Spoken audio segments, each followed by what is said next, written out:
Welcome back to the Barrel Zone Friday morning edition, 7th of May. We have two huge cards to break down. We'll roll through the NBA as usual. Probably next week, I will start cutting the NBA part even more short. There aren't many interesting bettable games, and it's a bit of a boring week that's coming up with the final week approaching. All right, first game on the board, New Orleans Pelicans at the Philadelphia 76ers, 8.5-point spread currently on Bet365. New Orleans with a couple of injuries. Adams is doubtful and Ingram is out. Nickel Alexander-Walker, questionable, Hart also out. Obviously, Adams and Ingram are difficult guys to lose in this matchup. Pelicans are 1.5 game out of the 10 seed. This is basically their last shot. All of the games from now on are must win, and I don't think they can win this game. Philly won 6 straight. They are 2.5 games up on Brooklyn right now. First seed is all but locked up. I'm making this 8.5 is the current spread. I won't be touching it. Pelicans are still a team that can play decent basketball, and in the last few weeks they have been playing an okay defense. They are second in defensive points per possession in the entire league, allowing just 103 points, and they hold a plus 7.3 point differential with a 5-3 record in the last 2 weeks. Even with Adams out, they do have strong rebounding. While the free throw rate is definitely suffering with Ingram out, I just don't want to overlook them. And Philly has another game tomorrow. It's win and get out. They are staying at home, so they aren't getting out. But this is about the win for them, and they will keep the minutes low for the key players if they can afford. So I'm not laying close to 10 points here. Boston at Chicago, 2.5 point spread. Boston road favorite. Brown is out for the Celtics. I'm making it exactly 2.5. This is kind of leaning towards 3. Bulls are on a back-to-back week travel. Now they are home dogs, but should have everyone available for this game. They beat the Hornets pretty easily. Everyone played 31 minutes or less. I don't want to overlook the Bulls. This is another situation similar to the Pelicans one. This is one of their last shots to get into the play-in tournament. They are 3.5 games down, so it's really unlikely. But the Bulls are finally fully healthy at home, getting points. This is still the best defensive rebounding team in the entire league. They have a pretty strong 3-point defense, but probably the defensive rebounding is more important in this matchup, as the Celtics have really earned the respect of other teams as being one of the stronger offensive rebounding teams in the league. And I think the Bulls can match it, especially if they run out the lineup with the bigs. Patrick Williams in the starting lineup next to Vucevic. I don't want to bet into this game. I think the Bulls can hang, and I don't trust the Celtics defense in the paint, and the Bulls, especially with this new lineup, are pretty decent there. And them being fully healthy and the home dog, and last night's game not being really taxing one, I'm staying away. Houston and Milwaukee, 16.5 point spread. My fully healthy line here is Milwaukee minus 14.5. Houston with tons of injuries. I can get to 16.5, even to 17. I'm not touching this game. But the Bucks are just only half game back from Brooklyn, so I think the Eastern playoff picture could shake up a bit. Nets possibly losing the second seed. It can be an interesting endgame to this one. Orlando at the Charlotte Hornets, 9 point spread. It's amazing that The Magic are getting downgraded and then further downgraded by the bookmakers. Wendell Carter Jr. is the new addition to the injury list of Orlando that already includes Files, obviously, but Michael Carton Williams, Ennis Isaac, Okeke, Porter, Ross. No one who plays good basketball is playing here. My fully healthy line would be Charlotte -4.5 here, and the Hornets are without Bridges, Graham, and Hayward, and in a back-to-back, and they are still 9-point favorites. So that's how bad the Orlando Magic is. Don't touch this game. Minnesota at Miami, 5.5-point spread. Heat home favorites, of course. Butler and Hero are questionable. Butler is battling flu-like symptoms. That's something, even if he plays, I won't be touching the Heat here. Multiple reasons. Obviously, one is that I'm not expecting Butler to be 100%. We know how these illnesses affect you. Hero is also questionable with the sore foot. He missed a bunch of games already. Hopefully, he will come back through the next week and will be ready for the playoffs. I really like the Heat going into the playoffs. Could be a bit of a dark horse situation. But the Minnesota Timberwolves have been playing decent basketball. I'm still very low on the team, but as I said this multiple times in the last month. If this team is fully healthy next year with the same lineup and they bring another decent rookie in, I think they will be close to 500 team. They could be. I think that's the ceiling, and they are playing decent basketball. In the last 2 weeks, they grade as the 13th best offense and the 14th best defense. They went 4-2 with a plus 2.2 point differential. So yeah, they are not terrible, and you don't want to lay too many points against a team that's playing okay. This is still a physical team. The youngsters are kind of feeling it. Likely no Hero, Butler being questionable. I would make this 7.5 if both of the guys are in and fully healthy. But with Butler likely not being fully healthy, I would probably set this line even if he's in around -7. So I won't be touching this game, especially as the Minnesota Timberwolves have been playing decent lately. Cleveland at Dallas, 10.5-point spread. I make this exactly 10. Mavs off a W over Brooklyn last night.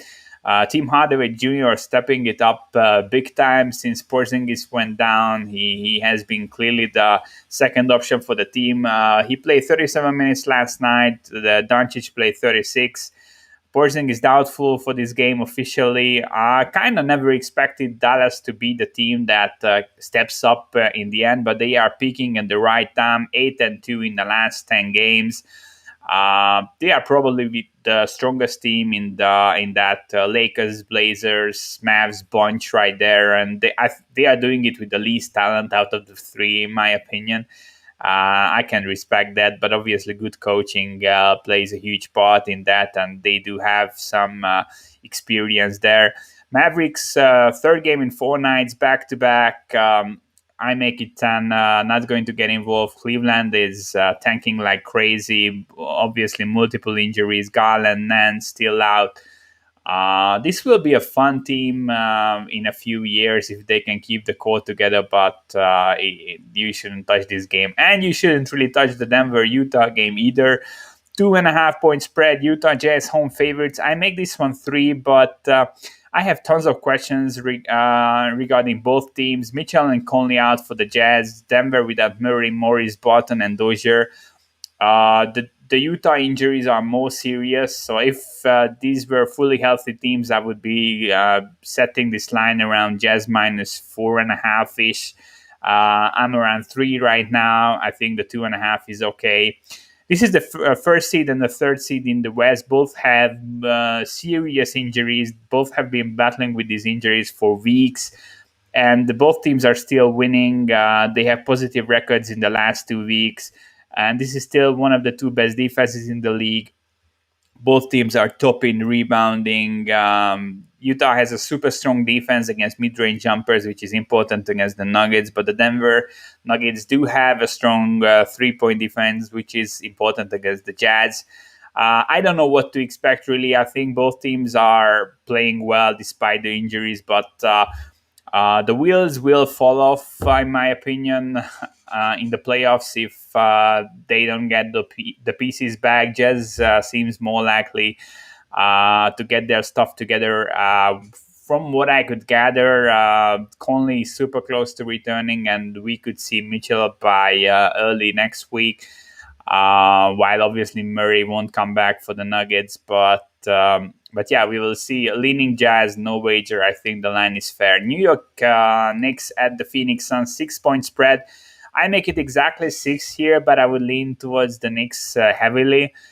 They are playing amazing basketball. Plus 9 point differential in the last 2 weeks. Top 10 on both sides of the ball. Top 3 offensively, which is a huge gain for a team that had one of the worst offensive efficiencies through the entire season. They are scoring right now.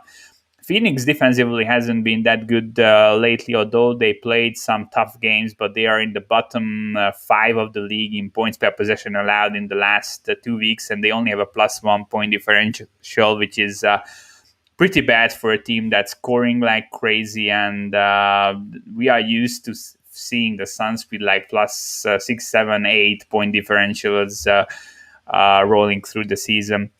The Knicks do have the stronger overall rebounding. I think at this point the Knicks do have the better defense, the better free throw rate.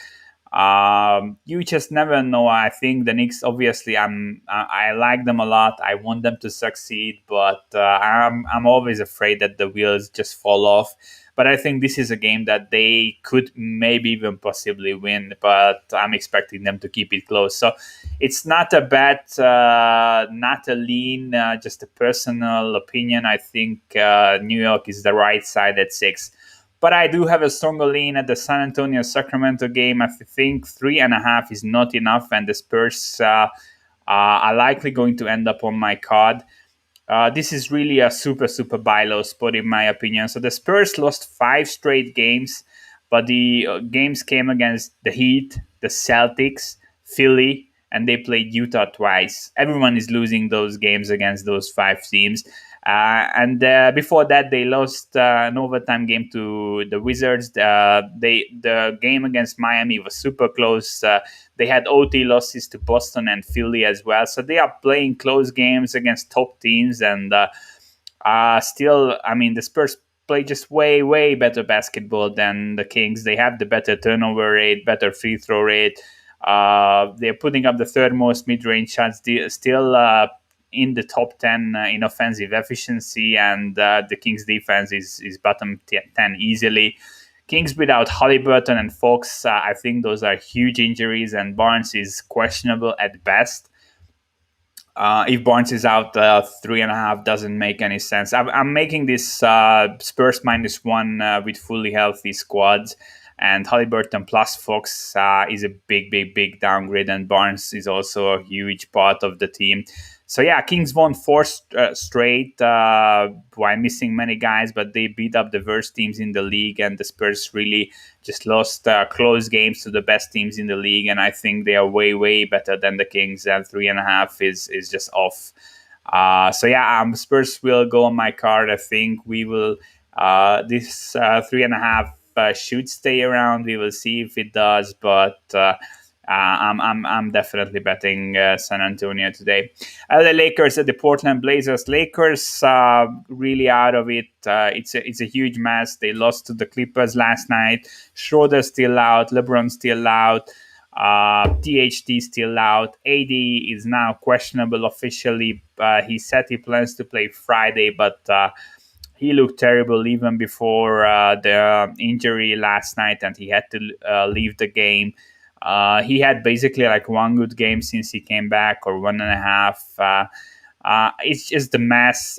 Portland was one of the worst defenses in the league, but they are middle of the pack in the last few weeks, and the Lakers are also middle of the pack in the last few weeks. So yeah, Lakers normally would have a huge defensive edge here. I don't think that's the case anymore. And the Portland offense is putting up 127 points per 100 possessions in the last 2 weeks. The Lakers are putting up 109. So that's like 17-point difference in offensive points scored per 100 possessions. That's insane. The Blazers will put up 125 points. Can the Lakers match that or cover that? I'm not sure. If AD is out, I think the Blazers, even at 6.5, have to be a look. It's Portland or bust for me. No matter if I would show an edge on the Lakers, I wouldn't touch it. Trick bad spot for them. Super banged up team, not good vibes, and the Blazers are fully rested at home, healthy. And the offense is doing its thing, and the defense has been improving. So yeah, it's my second strong lean. I'm feeling more confident about the Spurs than the Blazers, but I'm not sure if AD will play. And even if he plays, I mean, he will be limited to 30 minutes, and he's not fully healthy. If we get a discount on the Blazers after AD is announced in, that's probably even better, and you get better bang for your buck. As I said, also like the Knicks at 6, but I show no edge. So these are the three interesting games for me. Spurs at 3.5, definitely leaning Blazers at 6.5, even with AD, and Knicks at 6, just a lean. All right, we are talking some baseball. Not the greatest card, billion games again, but yeah, I think there are some interesting spots. We'll go quick. As we have many games to break down. Pittsburgh at the Cubs, Trevor Cahill at Zach Davies. Davies is terrible. I expected this regression in the last few years. He somehow made it work. Davies is a bit similar to Kyle Hendricks, that we've seen the signs of regression and just the mileage, but he was making it work somehow, and now it fell apart. And he has a negative K minus walk ratio, 8% swinging strike rate, 81% contact rate, averaging less than 4 innings. Thankfully for him, Pittsburgh is one of the weakest offenses in the league. You cannot really expect much. Cahill for the Pirates, huge positive regression candidate. I'm not a fan, but he has a 7.4 ERA and a 3.7 SIERA. That's a huge difference. Very high ground ball rate, no hard contact. He got extremely unlucky so far. 49% left on base rate. I'm not a fan of Cahill, but I think he's the better here, and I could look at either the Pirates or nothing, but I won't be backing the Pirates here. My numbers show an edge on the Cubs, but no way. Zach Davies is just very bad. Boston and Baltimore, Eduardo Rodriguez, Matt Harvey. Matt Harvey, another one of these old pitchers who really shouldn't be in the league, but somehow still is. 84% contact rate against Harvey, 7.4% swinging strike rate. The Red Sox, one of the scariest offenses still in the league. I'm expecting regression. They aren't the top 5 offense, but they are a borderline top 10 team still offensively, in my opinion. Erod coming off a 7-inning outing, 8 Ks against Seattle. He's rolling. Baltimore, not a scary lineup. I think the line is right. I make this minus 153. Minus 158 is the current Pinnacle line. I won't be getting involved. This is also one of the postponement risks on the card, so weather could play a factor.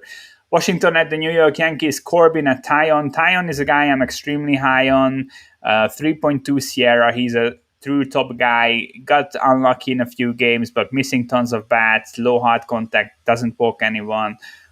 Extremely dominant against righties. Overall, I'm super high on him. Corbin is a guy I'm off.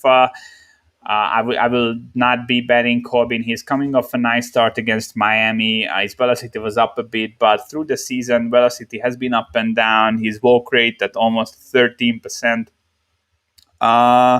Swinging strike rate well below league average. Righties are killing him, like almost a 9 FIP and a 460 WOBA against righties. I think the Yankees will touch him. Sadly, New York is a bit over, not bit. The New York Yankees are really overpriced here. So yeah, no value. Milwaukee at Miami, Suter at Rogers. This is looking like a bullpen game for the Brewers. Suter, high ground ball rate, low hard contact guy, but he's allowing tons of contact, similarly to the Milwaukee. Most of the Milwaukee bullpen, they are these ground ballers guys.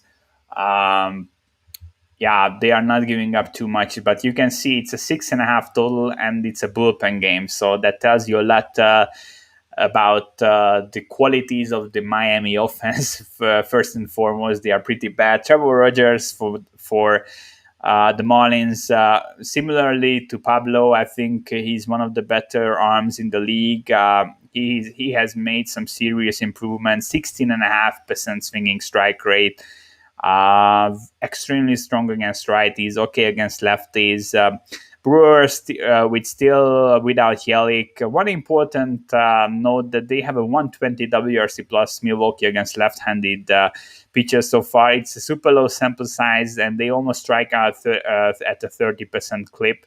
So it's basically they are either striking out or hitting a home run. But thanks to the low sample size, it's not something that's really interesting. I just thought I will mention it. I think this will be another lower scoring game. Arizona at New Orleans, the Mets, Gallen at Peterson, 7.5 total. This was at 7 when I was capping the games. At 7.5, if this was a flat 7.5, I would go under. I'm still waiting that maybe we will get a better 7.5, but it really seems like it's moving back to 7, so we missed the train here. Zach Gallen is an amazing pitcher. I think this Mets team that's not that bad, but it's still not hitting as they should. I think Gallen will be fine. He has a 30% K rate, 3.7 Sierra. Absolutely shuts down the right side of the plate. He allows a 210 WOBA and a 2.4 FIP against righties with just a 13% line drive rate. He's coming off a 7-inning outing against Atlanta, and he gave up 1 hit. Zach Gallen. Peterson. He has been super unlucky so far, but missing some bats, almost a 30% swinging strike rate, 56% ground ball rate. Against right-handers, he allows a 14% line drive rate and a 63% ground ball rate. Arizona, super banged up. I agree with the side. The line, I make the Mets minus 130. It's minus 134, so pretty close to that, but under would be my lean. I would only be playing this if this is under 7.5 and around minus 110. I don't think we will get there, but yeah, this should be a great pitching battle. Minnesota at Detroit, Shoemaker at Skubal. Tarek Skubal is bad, one of the worst pitchers in the league in my opinion. His Sierra is over 6. Walk rate almost at 14%. He has a 60% fly ball rate, 79% contact rate, doesn't miss any bats. His velocity is down. Righties, he has a 10 plus FIP. 10 plus FIP against right-handed pitchers, and he has one of the worst bullpens behind him. So yeah, Minnesota a bust for me. Shoemaker hasn't been amazing, but he has a slightly above average swinging strike rate. Hard contact rate under 30%, still has a 50% ground ball rate against right-handers and a 70% line drive rate. Tigers are terrible, righty-heavy lineup. We likely not won't see Buxton in the lineup for the Twins. He has a hip strain, left last night's game. Minnesota or bust for me. I would need a minus 135 to play them. I don't think we are getting that. Skubal is bad. Detroit is bad. I think Shoemaker will roll here. So yeah, but this is one game I'm monitoring. I think this is kind of a bargain with the Twins. Cincinnati at Cleveland, Wade Miley, Zach Plazak. Under is the look here. 8.5 was the total. We hit it there. It's down to 8. If you find 8.5, my cutoff would be 8.5 minus 115. I think, 5 dimes has a playable line. If you look around, you may find one. Miley isn't great, but he's always outperforming his advanced run indicators. 55% ground ball rate, hard contact rate only at 23%, and he has a 70% ground ball rate against left-handed bats. Cleveland has many of those. Plesac off a 111 pitch outing where he gave up no earned runs and only 3 hits against the White Sox. Way better offense than Cincinnati. Yeah, Cincinnati has been starting the season hot, but I'm not really a fan of theirs. And it looks like Castellanos is at least questionable. He's the best bet the Reds have. Hopefully he's out and this under cashes easily. Plezak, I'm kind of liking him. I think he will regress positively a bit. He has a 12% swinging strike rate, but only an 18% K rate. That will come up. I think if you hold the 12% swinging strike rate, you won't have a K rate under 18%. That's absurdly low for his stuff. Ground ball rate above 50%, 24% hard hit rate. Both guys are just staying off the barrel. And if you are getting 8.5, I mean, that's a really high total, especially if Castellanos is out of the lineup. And I think both guys can go deep in this game. So under or bust. Philly at Atlanta money coming in. This won't be a play, sadly. Charlie Morton, one of the unluckiest guys so far out of the top arms. He has a 5+ ERA, but a 3.5 Sierra. Missing bats, good ground ball rate, 24% hard hit rate, 16% infield pop-up rate. He has allowed at least 4 earned runs in 3 of his last starts, but he's super unlucky. Normally, I would say this is an underlook, but these are 2 okay-ish offenses, and Eflin is not a guy I'm trusting. 2 straight games with 9+ hits. He's not missing enough bats, and Atlanta is a strong team. Eflin leaning to the fly ball side, high line drive rates, 25% plus against both sides. I'm not trusting Eflin. I'm liking the Atlanta offense more. Bryce is also questionable for Philly. That's an important thing to mention. I make this minus 160. But line is moving towards Atlanta, so this won't be a play. I won't be tracking this game anymore. Seattle at Texas, Flexen at Fulton-Edich. 2 bad pitchers, 2 bad offenses. I make the game exactly a pick'em. No interest in either side. Fulton is coming off a great start against Boston, where he went 6 innings with 5 Ks, only 2 earned runs. His velocity was back a bit. Mariners huge step down in competition again compared to the Red Sox, but Folty still has an 82% contact rate, almost a 40% hard hit rate. I'm not a big fan. And Flexen, he got hit the last time out, has an 84% contact rate, 8% swinging strike rate. Not a guy I would trust even against Texas. So yeah, it's just a bad game. Skip. White Sox at KC, Carlos Rodon, Brett Keller.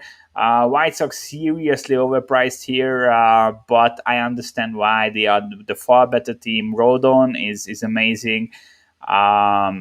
He is due for some regression, but his Sierra is still at 2.8.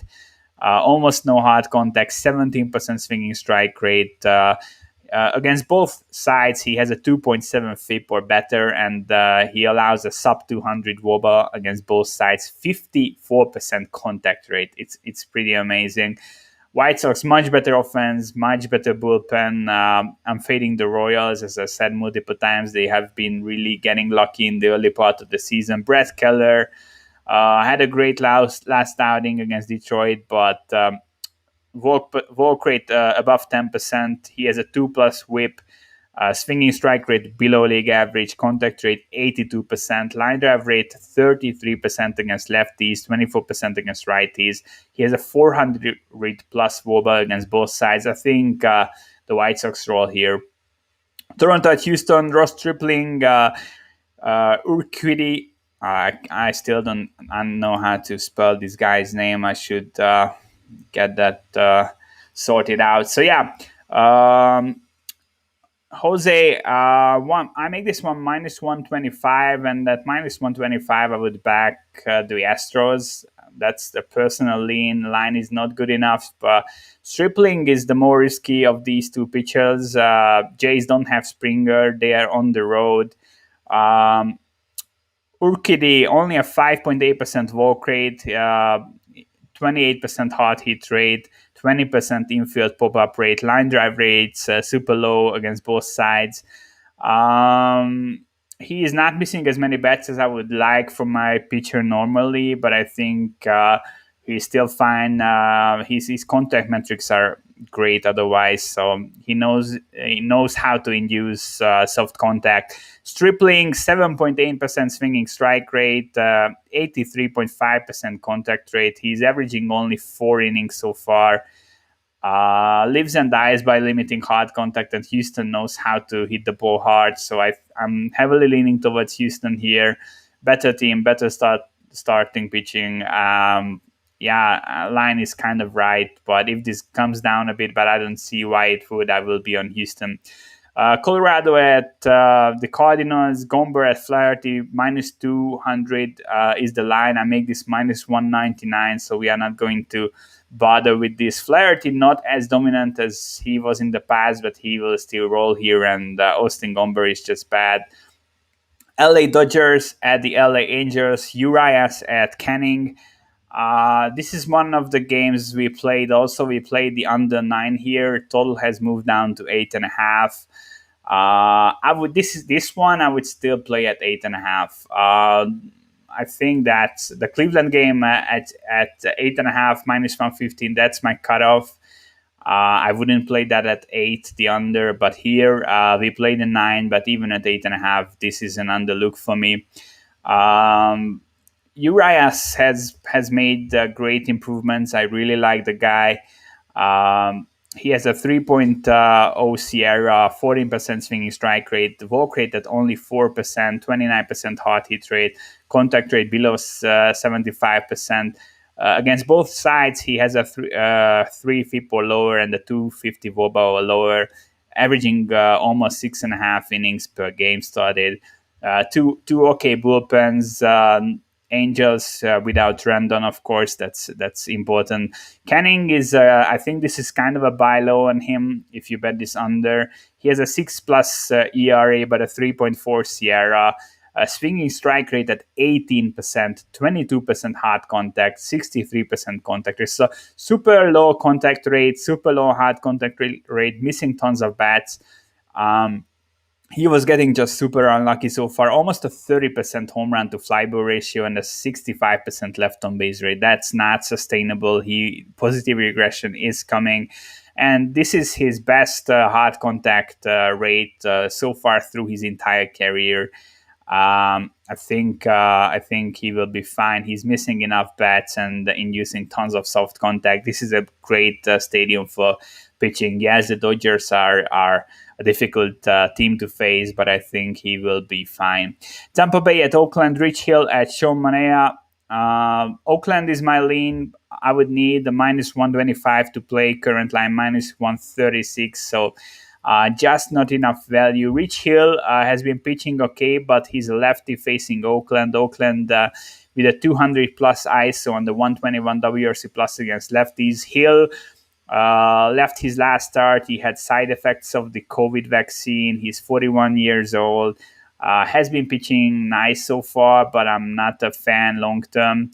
I think Oakland is the side here. Sean Manaea coming off a bad start against Baltimore, but is still the guy out of these two that I trust more. 12% swinging strike rate, 28% hard contact. Tampa Bay is striking at 31% against lefties. They are a team that's swinging hard. They want to hit hard, especially on the road. They know how to play higher scoring games on the road and how to win them. But 31% K rate is against lefties is something I think Manaea can capitalize on. One of the games I'm monitoring. San Diego, San Francisco, Blake Snell, Tony Disco. Leaning Padres here. Disco is a guy I really like, but he has been performing, I think, over his head so far. He has a 2 ERA, but his Sierra is almost at 4. He has been getting very lucky with 220 batting average on balls in play, 87% left on base rate. His velocity is down 1 mile per hour from last season. And he faced the Padres in the last start. So this is back-to-back starts against the same team. He has regression coming for him anyway, so it's the Padres side I would lean to. Sadly, not enough value. And Blake Snell is a lefty. Giants are hitting lefties pretty well, and they aren't striking out and walking, and they do have power, especially against the left side of the plate. And the Snell has a 13% walk rate so far this season. This wasn't really an issue so far. Still missing tons of bats, high ground ball rate. He's a great arm, but Giants on the road as a lefty. I'm not a fan of laying big prices. I make this minus 135 ish, so no value on the Padres. But definitely my lean with Desclafani making back-to-back starts against the same opponent. All right, so let's sum it up. Bets that we have in the account: Cleveland under 8.5 runs. Minus 115 is my cutoff. If you look around, you will find a better line, but it's kind of going away. This will come down to 8. Pinnacle is leading the way. 8 is the right total here. The other look I really like the under is in the LA game. We played this at 9. You won't find 9s anymore, but 8.5 I think is bettable. You are getting plus or even money on the under. I think that's a strong look here. Urias won't have a problem with this Angels team, and Canning is a positive regression candidate, and he's on a great season, and I kind of like him. So further leans, I'm looking at the Mets. 7.5 is the total, but it's extremely juiced to the under. I would need something close to flat 7.5 to play the under. I'm looking at Minnesota minus 141. I think that's still value. That's just a lean. I'm making this minus 138. Minus 135 or better would be a play for me. Houston at minus 125 or better. I'm not sure we will get there, but that's one I'm monitoring. And Oakland at minus 125 or better is another game that I'm monitoring. All right, thanks for tuning in. Have a great weekend. Stream back on Monday. If you want to tear my plays, you can go to patreon.com/thebarrelzone. Join the Discord channel. We have been on kind of a roll. Baseball has been working recently pretty well. So if you want to support the podcast and get the early good lines, then you should join up. All right, enjoy your weekend. I will be back on Monday at the same time. Peace out.